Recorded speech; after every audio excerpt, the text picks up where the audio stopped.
So ayun na nga, isang mapagpalang gabi na naman po mga ma'am and sir. Meron naman po tayong install na sideline yan.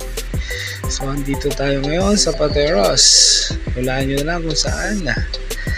Ayan, pinasok na po natin ang bahay nila ma'am na medyo classic ang dating. Ayan. So pinakita na ni ma'am yung papalitan natin unang water closet. At ang water closet ay Royal Turn. Ayan. Mukhang delikado ah. Merong laser sword dun sa likod. Mukhang nagbabara siya mga kapatid. Ayan. So ayan na nga no.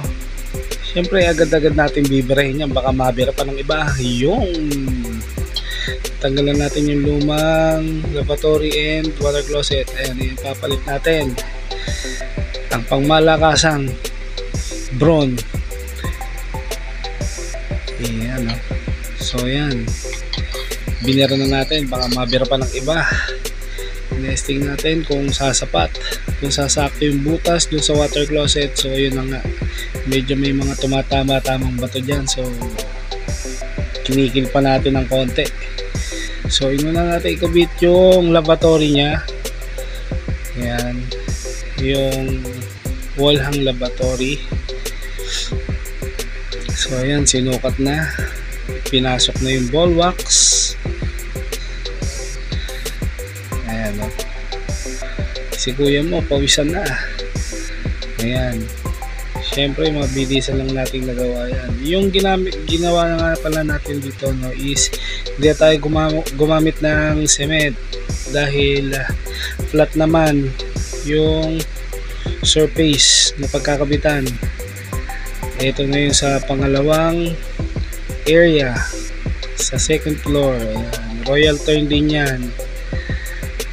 Pinch yata yung ano yan, pinch yung model water closet na pinch. So ayan no, nagpakita tayo ng konting abs dyan. Kitang kita nyo naman. Ayan no. So ayan, binaklas ko na. Ang hirap baklasin yan kasi nga naka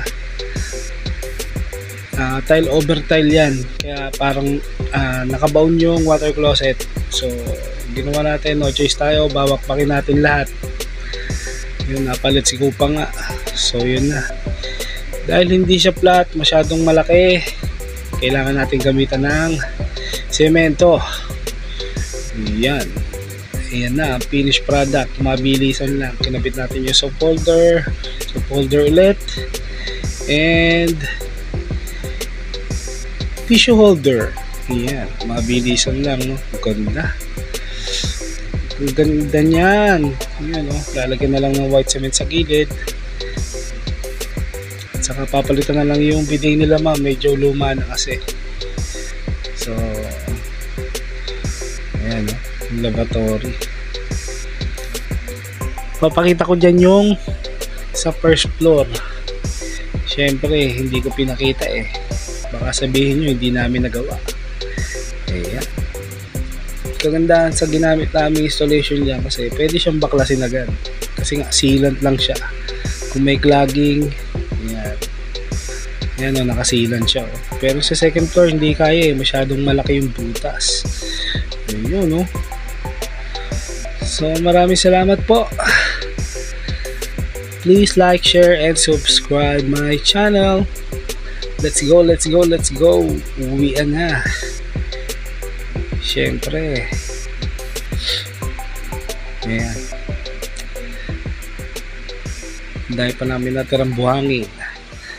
Maraming salamat po ulit.